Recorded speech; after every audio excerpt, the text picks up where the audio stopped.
Welcome to the shit show. Oh, it's great, isn't it? So what's the latest? It never ends, does it? Never bloody ends, man. So no sooner than I had managed to increase my prices using the bulk editing tool on Inkfrog, right? Which kind of worked very well in the end. You know, it gave me some optimism. My outlook was that I was going to save sort of anything between 5 and 10 hours a week. And I was going to be able to get on with other things. But in the meantime, when eBay went with their live selling, I applied for it, and they came back to me and said, we're not doing your category yet. But about a week ago, I received a phone call from Simon, right, Si, if you're watching, thank you very much appreciated, who offered me the chance to go live, selling live. Thought, of course, I've got to take it because I've been going on about it for ages. I want to do it. So he set me up with a Zoom call, which I had last night. And the night before, I received an email from Inkfrog telling me, and all users, apparently 200,000 of them, I've done it again, haven't I? 200,000 of them, all paying about minimum of sort of £20 a month, that they're closing down on June the 1st. They haven't given us much time to actually sort it out. It's a big problem. It's a major disaster for many, including myself. But, you know, in my experience, everything happens for a reason. Yeah, let's see. So, is it da-da-da-da? Yeah. In my experience, things work out in the end. But eBay want me to go live next Thursday. I don't think I can do Thursday. I'm going to go for Sunday night. I think it might have something to do with sellers being invited to sell. They go through the training and then they procrastinate and don't get their shit together. So they're putting pressure on you. I've got to identify 20 products on the Haberdashery side. I've got stuff up there which I can basically sell off, but nevertheless I've got to go and take the photographs. I've got to create the listings. I don't have to go into much detail. It's just about taking the photo and set them up inside this live selling hub, if you like, within the seller hub. And I only had one pass over it. They've sent me, I think she said she's going to send me details, and there's another opportunity this afternoon to participate in downloading and utilising what they call OBS, which I heard of before, because OBS is like a streaming thing, and I've looked at between OBS and Streamlabs. I chose Streamlabs, so I'm kind of familiar with how it works. I think I did download OBS at one point, simply because they're free apps and they have a free go at it, if you like. They have an amateur, not an amateur, but a free side of it and a professional side. But I found that the actual free part was adequate for what I wanted to do, because I wanted to do what they call reaction videos on YouTube. I wanted to experiment with that. And it was always, I was always enticed or drawn into it because somebody would play a video of, say, the Righteous Brothers, and they'd have a little video of themselves in the right-hand corner, sort of there, yeah. And they would play the song and listen to it and comment on it, like, ooh, things like that.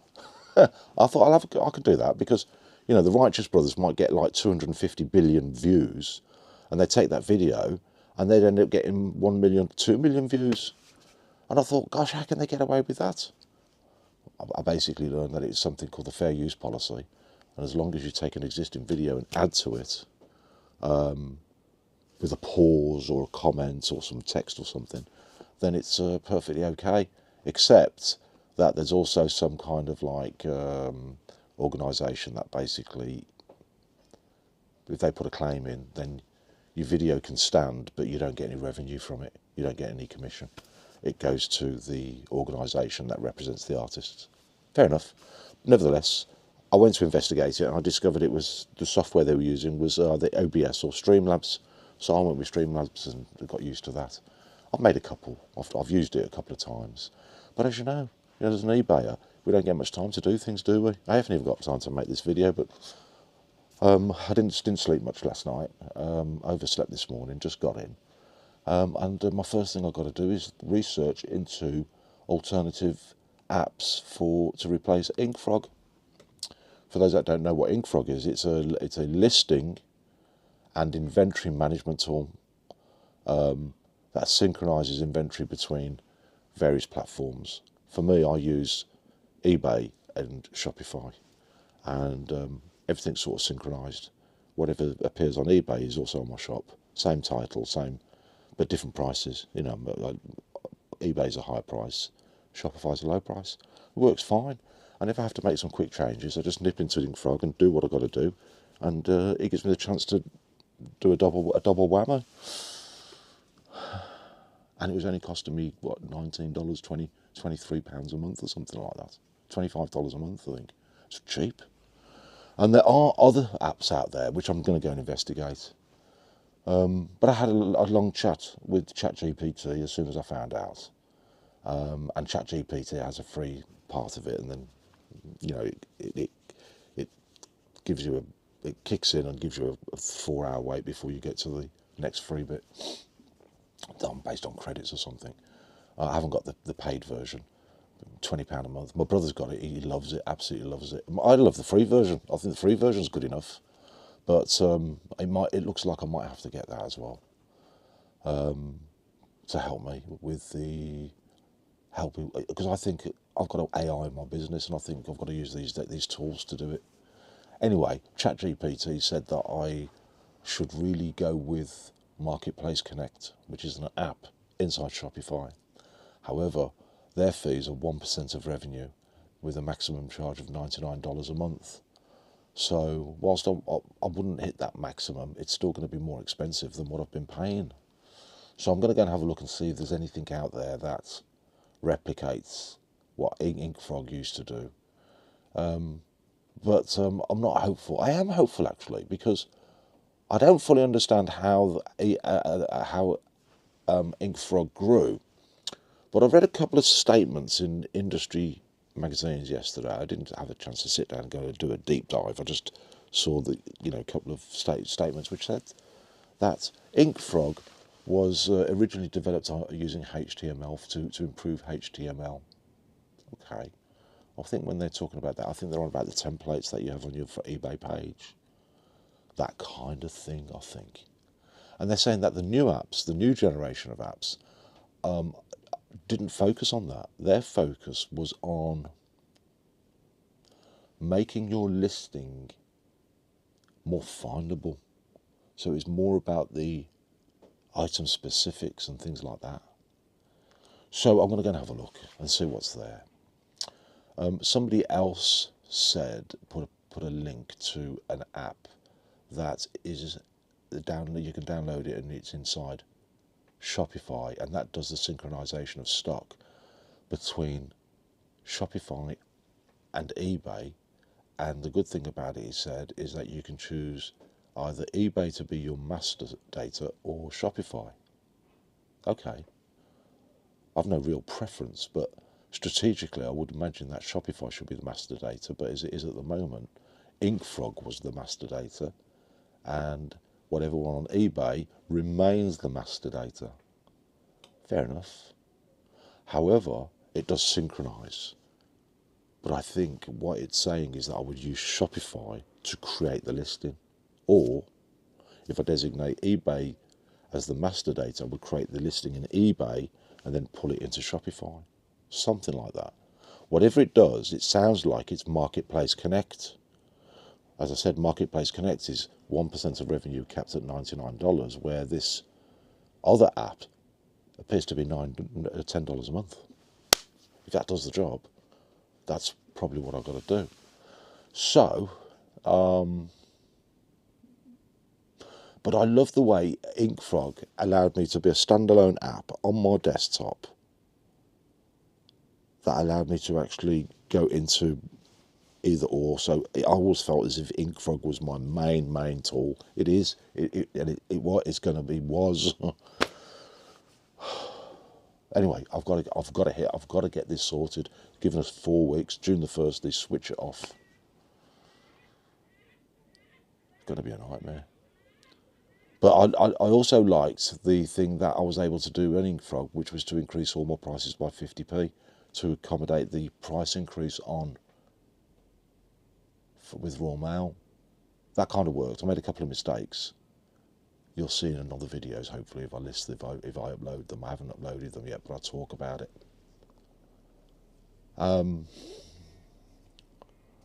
So, I feel overwhelmed again.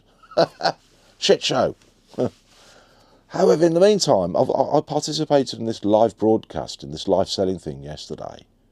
And I tell you what a sophisticated piece of kit they've got on the other side of eBay for this live selling. Very clever. She's a lovely girl. I can't pronounce her name. It's Aifa Shine. Aifa Shine. Aifa Shine. That's it. Like Eva, but Aifa. Yeah, Aifa. Hi, Aifa. And she was very good. One of the funny things that she showed me, I thought it was funny. You can choose between an auction or a buy it now. I'll probably go buy it now, because I've never really done auctions, so I don't really understand the psychology behind it, you know. But she said that she showed me how it works, and you can put I've got a calculator for sale, right? And I'm going to put it as a penny start, right? 1 pence start. It's a great calculator. I bought it from AliExpress. It works. There's nothing fine with it, but I've got another one, a bigger one. So I'm selling this. It's got memory cancel on it, memory recall, memory minus. I'm going to start at the penny, and I'm going to put the time limit down to 1 second. 1 second. Whoever gets it, whoever's fastest on that button, gets it. So basically, the idea is it creates a frenzy. And I think this frenzy, or this what they call FOMO, fear of missing out, is the thing that brings people from the normal marketplace into live selling. It's like a kind of a drain. At least I've seen people commenting on on a Facebook eBay group, basically saying that their sales are down, and they're blaming this feature inside the live selling. I don't think it is. But I'm going to do a few of those, because it seems to be something that you would do to warm up your audience, to get them going, which is funny to see. Or you can basically just start at a penny and put it out for 5 minutes or something, or a minute or 30 seconds, whatever you want. You can change the time. So I suppose that replicates, is it Whatnot? Is it Whatnot where they do live selling? I think it's Whatnot. Anyway, so it's clearly designed to compete with them. But they've probably been working on this behind the scenes for a few years, but they just didn't get the first mover advantage. But what they've created, in my view, is very good. Very, very well done, eBay. It's very good. But you can see or feel that live selling is going to be a very, very important thing to do. Because you will draw people into your live sale, and you can message the people that follow you. I've got over 3,000 followers apparently. And you send them an invite with a QR code that you can create. But she said to me, with regards to the QR code, is that you can download it to your computer, and then print it on a sticker. And people have been getting those round little stickers and stick it on the back of the envelope. So if the customer sees it and they scan it, then they get the message, the invite. I could probably use one of them, because here's a tip for you, right? You know, you've got your Dewberry, so that's your label for your postage thing. Penny it's costing me, about a penny. But what I also do now is I print one of these out. There's a little message I typed up, basically saying, inviting them to come to my shop. I said, get 10% off when you shop direct. I don't know if you can see that. Right. AI did that for me, the message, and it gives them 10% off at the checkout. Enjoy 10% off and a better shopping experience. Hurry, this offer won't last forever. Kind of thing, to create some kind of urgency. I'll put that inside the envelope.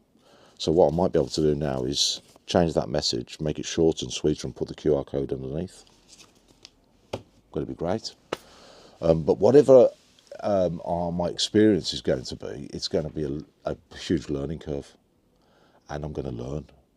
And I'm going to take that learning and I'm going to apply it to selling directly on Facebook and YouTube.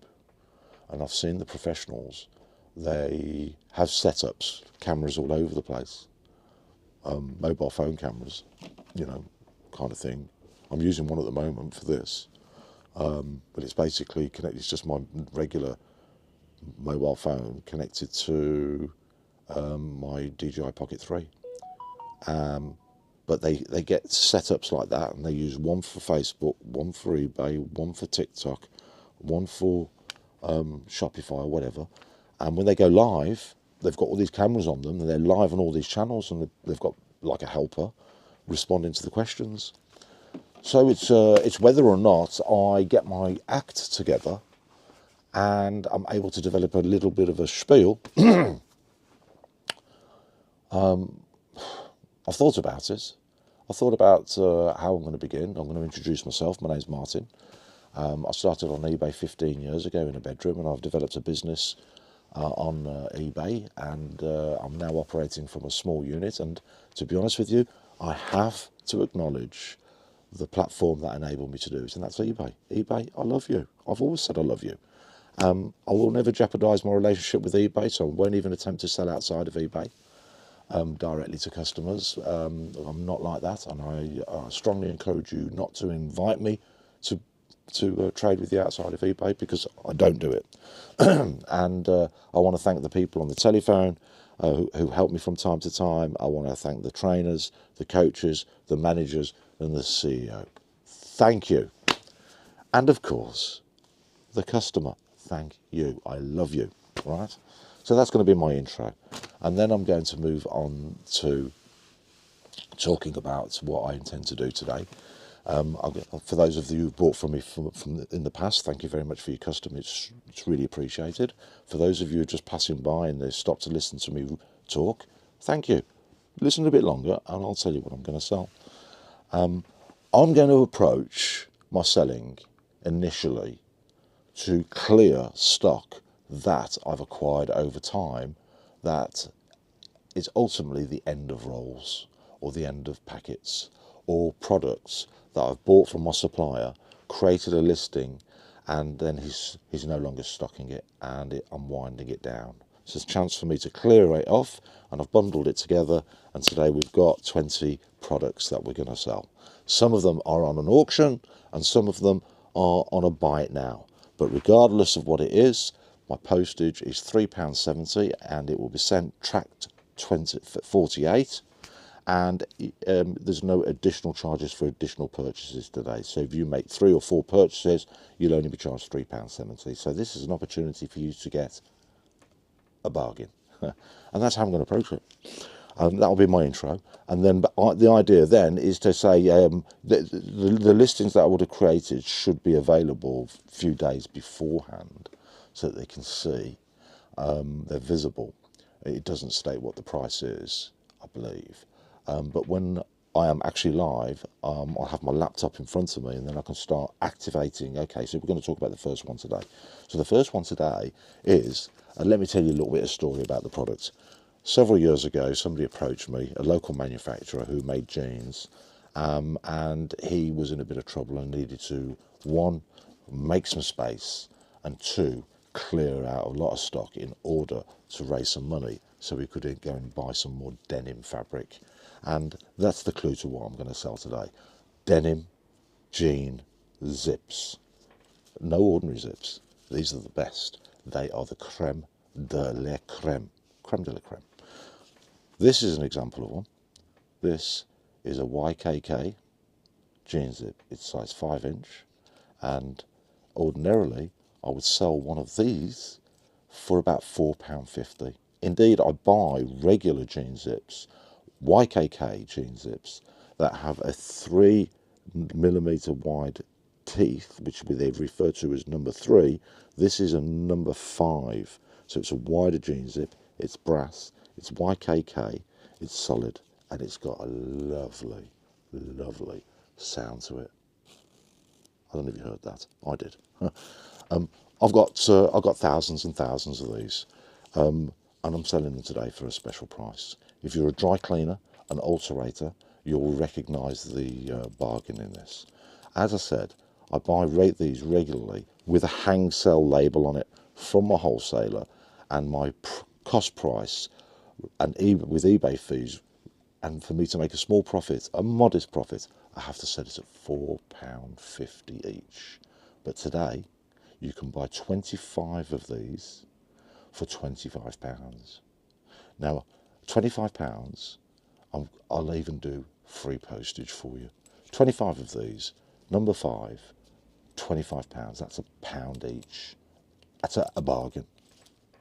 And that'll be my style. That's what I'll do. And so I'll activate it and say that's now available for sale. I've got 3 lots or 4 lots. Once they're gone, they're gone. I'll sell some more next time or something like that. So I've got boxes and boxes and boxes of them. I think I've got, I've got about 500 boxes, and each box has 100 of these zips. So at full retail value, at £4.50 each, that's about 450 a box.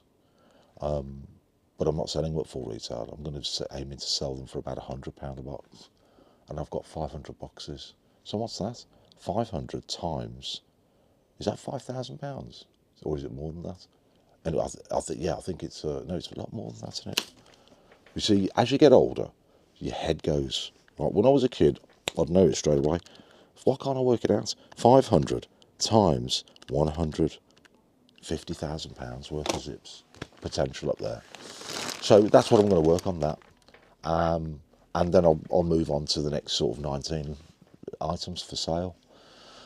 I watched a video for the gentleman reseller, because I think he and Nick and Andrea were one of the first to be invited to do it. I never watched their lives, and I didn't see anything from Nick talking about his findings and what his experience was, but I did for the gentleman reseller, and his conclusion, I think he said he wouldn't necessarily do it again. He said it was a good experience, it was a good opportunity, he did make sales, good sales, but his overall reaction to it was, this is what I remember, is that he was exhausted afterwards. It takes a lot out of you. It's not necessarily the actual live sale itself, the preparation for it. There's a lot of work to do. And eBay wants you to go live twice a week. Twice a week. I don't know if I'll be able to do that.